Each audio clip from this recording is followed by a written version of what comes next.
Excellent. Thank you very much. Good evening, everybody. My apologies, we are 8 minutes late, but the Corporate Parenting Board overrun. I had tried to persuade corporate parenting to move it forward so we wouldn't have this clash, but unfortunately the agenda had already been out, and under the Constitution we can't change it. So my sincere apologies for that. Take full responsibility as your chairman, and welcome to Jim Hakewell, who is now a member of the Employment Committee. And with that, I'd like to open the meeting and welcome to those who may be online as well. Do I have any apologies for absence? None received. Thank you. Are there any declarations of interest? No, you're all interested. Thank you. Can I turn to the minutes of the meeting held on the 20th of February for those who were present? Are we taking them as read, or are there any changes? No? Can you propose? And seconded by John Paul. And all in favour, please show. For those who were there, thank you. So, Chairman, and I don't know where I would bring that up, the minutes you've just agreed have dynamically changed since we've got different groups. When will that be rationalised or put before committee? I understand, and I have discussed with the leader and deputy leader of NNC, because when we resolved that item, obviously there weren't the changes at the time, and it was agreed, I believe, with all others, that the nomination from the Labour Party and the Green Alliance was there because they had the training for the previous time. And so the decision was taken that we stay with the status quo. But we will in future, obviously, we have to look at the different composition now, and we will reach out to both sides of you're the Independent Alliance, aren't you, Councillor Hakewell? Yep, and the Green Alliance, as well as the Labour group and the Conservative group. So, sorry, I can't quite hear you. Could you? Sorry. Item B on page 6, I couldn't think of anywhere else to bring it up. The membership of the subcommittees consists of 4 Conservative, 1 Labour and 1 Green Alliance group member. Yes, that is correct. Right, so we don't... Yes. Yeah, we are, but I'm trying to work out... We resolved that. We haven't got... There's obviously the member of the Green Alliance. Correct. So logically you've got me. Sorry? Independent Alliance, that's all I'm trying to say. No, it was the Green Alliance at the time. Our conversation at the time was based on the political distribution at the time, and there was no Independent Alliance at that point. I can't hear you without sorry. So through you, Chairman, times have changed. We now have a different political balance. One would assume we would revisit how in B that subcommittee is set. But we took a resolution on that at the committee meeting, and to reverse a resolution, you would need to rescind that resolution. Yeah, so that sounds great bureaucracy. Sorry? If no one else can actually understand what I'm trying to say, yeah, I know what you're saying. Logically, that should be now Both. Someone Yes. on this committee, of which there is no Green Alliance. So what you're saying is that a Green Alliance member will come into that subcommittee, yes, irrespective of not sitting on this. Yes. The Green I'll Alliance is later. sitting on here. Chairman, where we are, we're actually agreeing that this is a correct record of the last meeting. Mm-hmm. Things that Councillor Hakewell are bringing up is a very important point, but we can't deal with that today. It's not an agenda item, but it does need taking up in some other way. So if the officers take it away, and we can be advised on that, so correct representation is given. But this agenda item is simply to agree that the minutes are correct. Absolutely. And the minutes are correct as far as I know. The minutes were proposed and seconded, and I will give you the reassurance, Councillor Hakewill, that going forward, that both sides will be approached. Yeah. But this is just a statement, as Councillor Partridge Underwood said. Yeah, of what is that's why I waited until we had agreed it before I made my point. Right. So with that, can we please turn to item 4? And you're introducing that, aren't you? I am. Thank you, Chair. And evening, members. Thank you for coming out. I know that you've had a chance to read the report, or hope, but I have got some additional notes that I'd like to introduce the report and also give you some additional context, if that's okay. So it is that time of year where we seek approval from the Employment Committee to award a salary increment to our TUPE protected staff who do not have a contractual entitlement presently to have one if they've still got headroom within their salary grade. Just as a reminder, we still operate and continue to have quite a complex mix of pay terms and conditions. This picture is changing, and hopefully members will be aware that we've recently implemented a new pay and grading structure for almost 1,300 of our employees, and that is based on the fact that they were appointed on interim terms and conditions. So they've either been appointed since the 1st of April 2021 when we formed, or they've moved into a new role, and so they've been appointed on these interim terms. So we have now implemented our own Northamptonshire Council terms and conditions for that group of staff. And I'm pleased to say they are signed up, and we are signed up to nationally negotiated pay awards, as well as also awarding increments where they have sufficient headroom within their grade. However, that accounts for about 49% of our staff at the moment. So we've got about 51%, doing the maths, that are still on protected TUPE terms. And out of those 51%, we have about 325 employees who are mainly from the ex-county council who do not have a contractual entitlement, as I say, to receive a salary increment. So it's usually applied every year, annually, effective from the 1st of April, but we still have 325, as I say, who don't have a contractual increment. So as per our constitution, we do need a decision from the committee to allow that increment to be applied to those groups of staff. I'm sure you'll appreciate that it's vitally important that we treat all our employees equally, and so they feel valued and rewarded in equal measure. And by supporting this decision and the recommendation in point number 3.1, you will be supporting our ambition to be an employer of choice, as well as sending, I think, a clear message to our staff that we do value their hard work and contribution equally. The agreement to award this also will help us to retain talented staff. There is a war on talent, and I can vouch for the fact that it is really difficult, and we need to stand out and make sure that we are treating our employees fairly and equitably. And it will also help to support what we want is a one-team culture across Northamptonshire Council.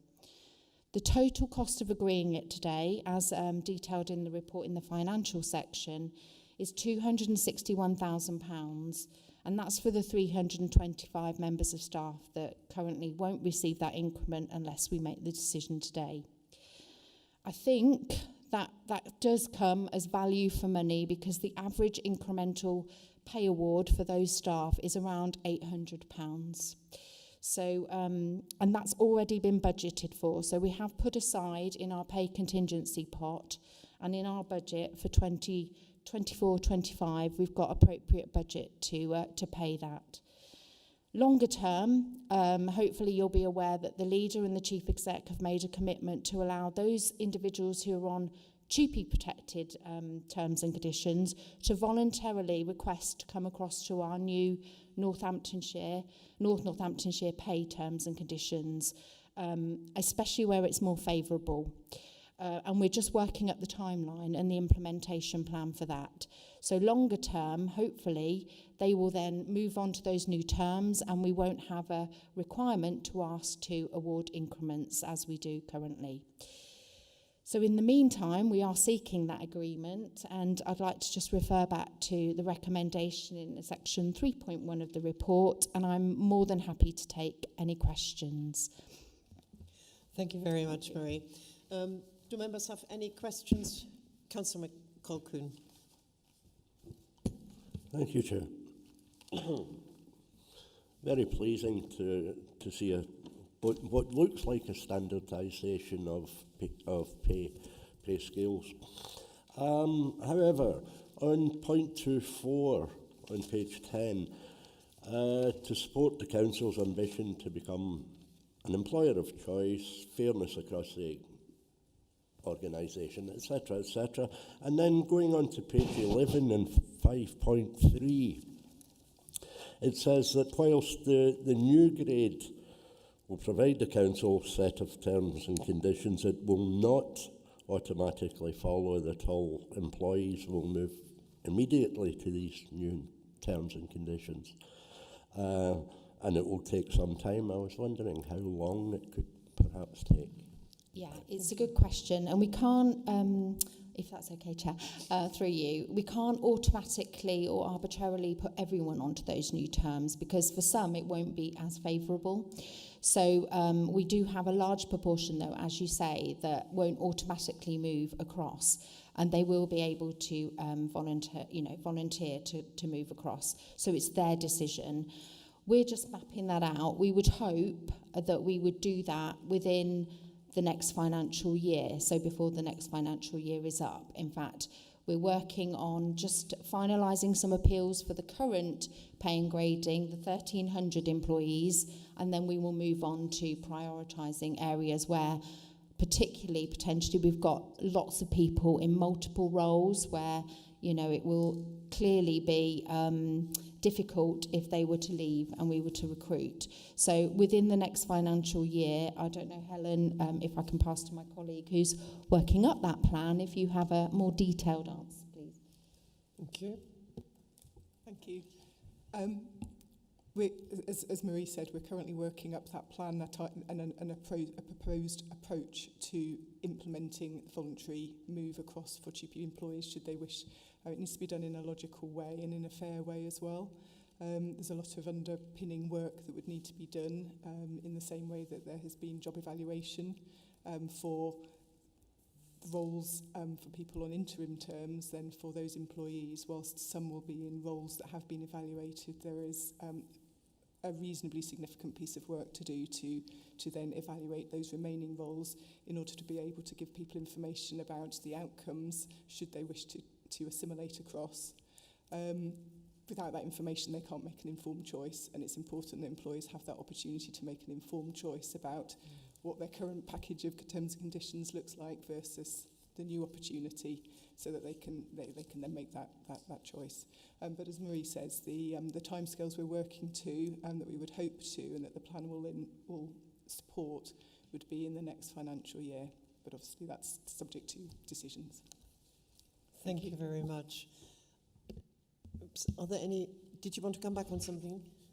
If I may, Chair, with your permission, could I just ask, is this going to be a programme with individual employees, or will it be collectively agreed with the trade unions?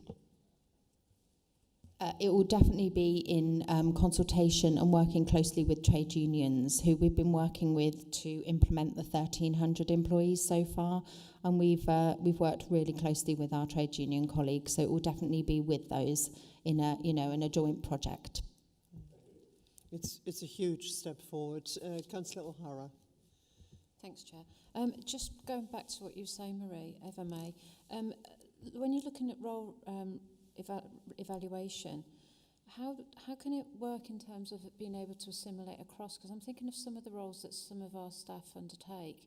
They're not just doing a clerical role, they're going out and visiting places, and it's some of the work that they undertake is in very small groups, and it's almost a niche group in some areas, because there's not many people working in that workspace, if you like, or in that place where they have to specialise in certain things. So how do we work out what their actual pay should be? Because whereas before they might have worked for, say, Kettering or Wellingborough, so it's a smaller area, and now they're covering the whole area, therefore they have a bigger, not only geographical area to undertake, but also there's more calls on their time because of the wider area they're covering. So how do we get to what their wage should be? And then if we're looking at that wage, how does the process work whereby if they don't agree that, would it ever work that it would be a lower wage than what they were on? Would that happen in that situation? Yes. So potentially, yes, the outcome could be the same. It could be less favourable for an individual, or it could be obviously better for an individual. We have signed up and agreed with trade unions that we will always protect someone's salary for 2 years, a period of 2 years, and we'll support them to get back to if it did go down, for instance.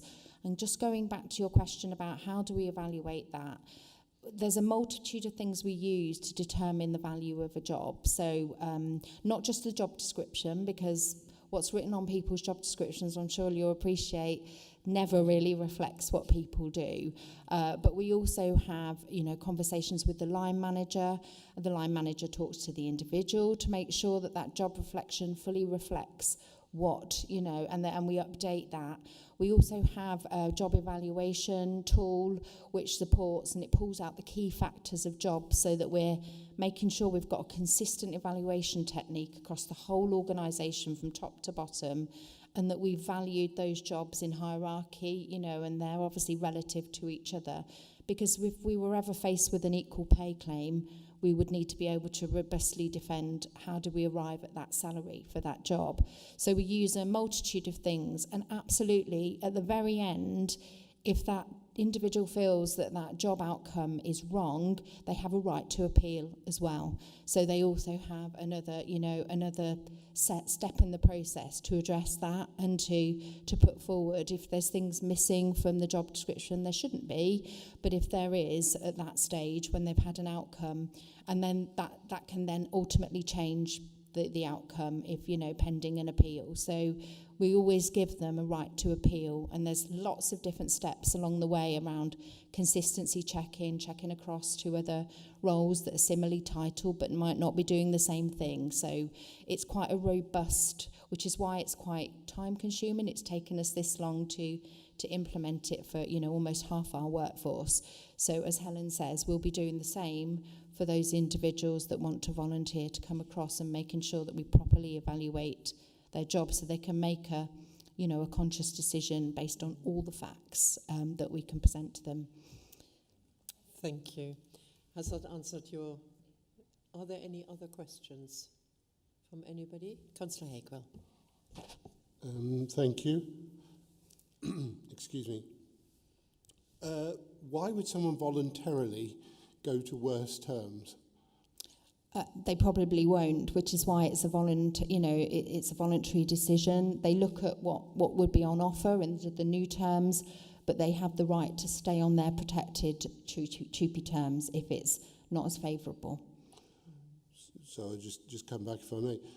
So those people will stay on for 10, 15, 20 years if those terms do not catch up. Is there any logic in any of the new terms catching up with the old, or will they always remain in a parallel universe? Possibly. It all depends on things like pay awards, increments, whether they've got any headroom. So potentially yes, but it will be, I think, quite a small percentage of our population, and we wouldn't force them, which is why we're not unilaterally harmonising terms and conditions, for that very reason, that they can stay on their protected terms, because it wouldn't be legal for us to push them across to the new terms and that are less favourable. Yeah, it was just a question that came to mind. So with the decision made tonight, when will that appear in the employees' salaries? Yeah. So if a decision's made tonight, we will pay the increment in the April pay run. Okay. So soon, the next pay run. And with 7.1.1, where something I always have a thing about is seeing a figure on its own, £261,000. Does that exhaust whatever we would have looked through in scrutiny? Does that exhaust the corporate pay contingency amount by spending that in this year? Or does that corporate pay contingency part of a larger or different sized budget? Where does it come from? I would have to take that back to finance, colleagues, but I think it has been factored into the MTFP planning because it's effective from April. I think it is, as it would be if it was an increment. I think it's factored into the 24-25 budget. Yeah. Yeah, it's just, the chairman will know, when you're looking at financial data, a single item on its own, what I would much prefer to see is this comes forward with a lot of the figures, and you've articulated those, and they're in here.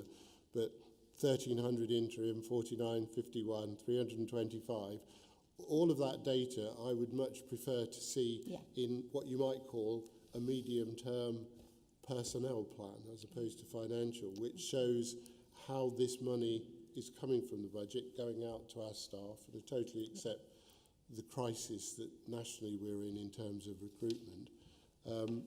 But I'd just prefer to see that, if that can be noted, that the 261 this year, you're saying to me in the medium-term financial plan, there'll be a figure for next year, logically. Correct.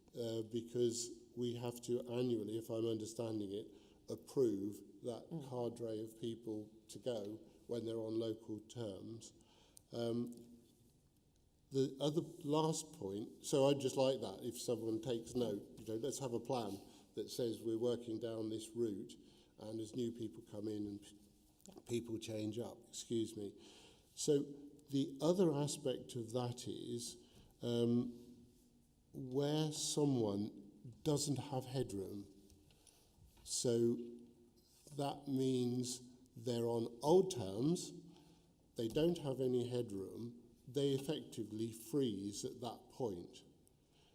But presumably, logically, that means as they freeze, our terms will improve. Is that the logical way of the transition? Because it seems unfair that if those people are doing a great job, but they don't have any headroom for whatever historical reasons, they're not going to, with the person sat next to them, see any increase. Yes, so everyone has a headroom, so that's always going to happen, like you say, when they've reached the top of that, even on the new terms, they can go, no, unless they obviously apply for another job that's, Yes. promotional. So it's not the intention to freeze them, because all of that, the same workforce, we apply a pay award as well, which has yet to be negotiated. So they don't freeze in the sense that they'll get no more money in terms of their salary, because there are pay awards to factor in as well, which are separate to increments. So the increments are just steps within a pay grade, and naturally year on year, unless you're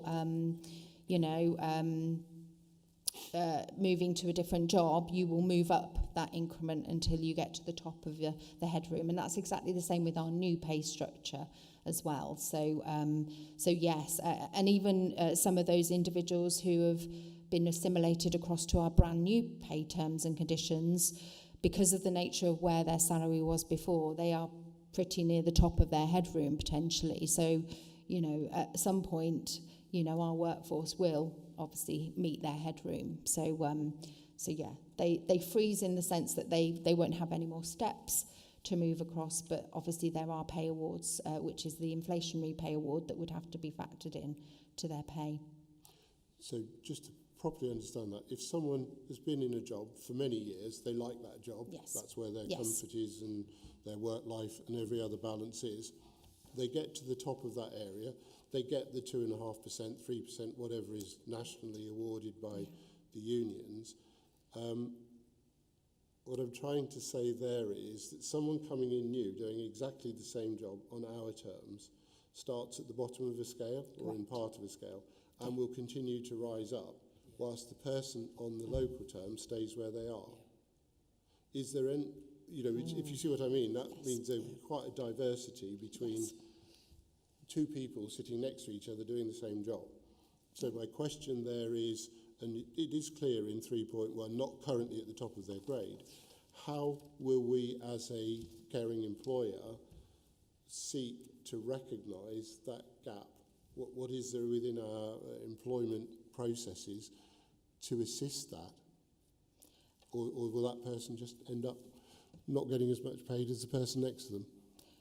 That's fine. So this is part of the voluntary move as well. So when we, you know, present to an individual that this is what this pay, the new pay grade is, and this is how many steps are in the new pay grade, that will obviously factor in whether or not they want to volunteer to move across to those pay terms and conditions, if that's important to them, as you say. That's part of the reason that we're doing what we're doing in terms of voluntarily, you know, offering out a move across to the new terms and conditions. So some of that will be rectified within that process as well. Sorry, I can't hear you, Councillor Hakewill. But some won't. That's all I'm trying to understand, is how many people in our organisation might find themselves top of scale and watching their colleagues doing similar jobs going off in that direction. What logically they will do is transfer, because the voluntary aspect will become more attractive over time. Yeah, correct. That comes back to my point about seeing something visual over a plan of 5 years to understand where we think with the current employees we will be going, because that in itself will reflect on our pay bill when we come to scrutinise our total pay bill, won't it? So is that something can be done? Yes, and that is something that's being worked up in the plans at the moment. We've got a cost, obviously, for the project and implementing pay and grading for the 1,300 that was factored into the budget. But you're absolutely right. As part of the planning, that's exactly what and we make some assumptions there, because different things are important to different colleagues in terms of, you know, the other terms and conditions, like annual leave, where it might be more preferable on their TUPE terms and conditions as opposed to moving across to the new term. So, but you're right, it comes at a cost, and that's one of the things that we're factoring in, and obviously how we can afford that and the best mechanism for moving people across and what order. Okay. I assume that will come to us as an employment committee to understand and recommend to scrutiny and exec. It would. And if I can give you some comfort as well, Councillor Hakewill, I anticipated some, not necessarily from you, but I'm always curious, having been part of the budget scrutiny as well, where figures come from. And I received an email of comfort from the 151 officer that it is in the pot as per the budget that was presented in February to full council. And if I presume if there's some more information that perhaps is needed, I'm quite sure a briefing note or something like that can be raised and sent to everybody to understand it in more detail. With that, Councillor Carr.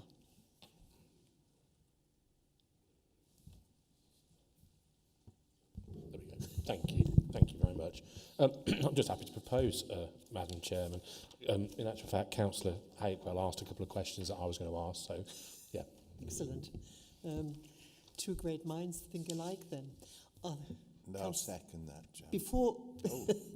Before I come back to you, Councillor Hakewill, are there any other comments from any of the other members? No. Councillor Hakewill. I'm glad you were comforted by an email, but I think those things should be shared amongst us all so we can all feel comforted in that way. It always worries me when something is floating around in one area when we're all on the committee, and we would all like to see that. So if that can be forwarded, that would be great. I have on the 19th of March, I contacted both Janice Gotts and Lloyd Bendy, and I said, presume you're aware of the enclosed that is coming to Employment Committee, and it was checked, and Janice came back, I've just checked, numbers are okay, funding is from a central pot for pay as per budget report to council.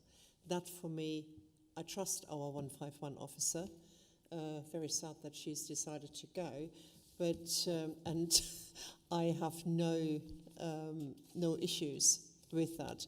We can get more details if that makes you happy, makes you feel more comfortable with it. Well, just to come back, it's not about me feeling happy and more comfortable. No, All I'm I saying know what is you mean. that if you have information like that, which is Yeah. beneficial to I a will committee send- meeting, I will send out copy that- us in. I will send out that information. At that point, it was for me because I wanted, as chairman, I wanted to be sure whatever is being put in front of me is being checked by others as well, and I was content that it is. So do we all. Chairman, if I can, Yes, if I Councillor can Costello simply would. say, that was a responsible chairman checking to make sure that the committee, this committee, is doing a good job. Each one of us could have sent exactly the same message to the two officers that you sent to. So thank you for that. And I mean, if that needs to be shared amongst us, then Happy to do that's so. fine. But we all, I didn't think to do that, but we could have done. So it's been moved and seconded. I'd move we go to the vote. Okay, is there a seconder to go to the vote? Councillor Councillor Nicholl, not Councillor. I seconded. Oh, you it. seconded. Yeah, I Okay. did. Yeah, Then- about 10 minutes ago. Okay. I therefore propose that recommendation 3.1 is taken as read, and it has been moved and seconded. Can I have a show of hands, please? That's unanimous. Thank you very much. That brings us to the end of the meeting. I'm sorry I kept you until 20 to 8 on this occasion. Thank you very much for everybody being here, and I will ensure, Councillor Hakewell, that some more information is coming out in more detail. And with that, I close the meeting at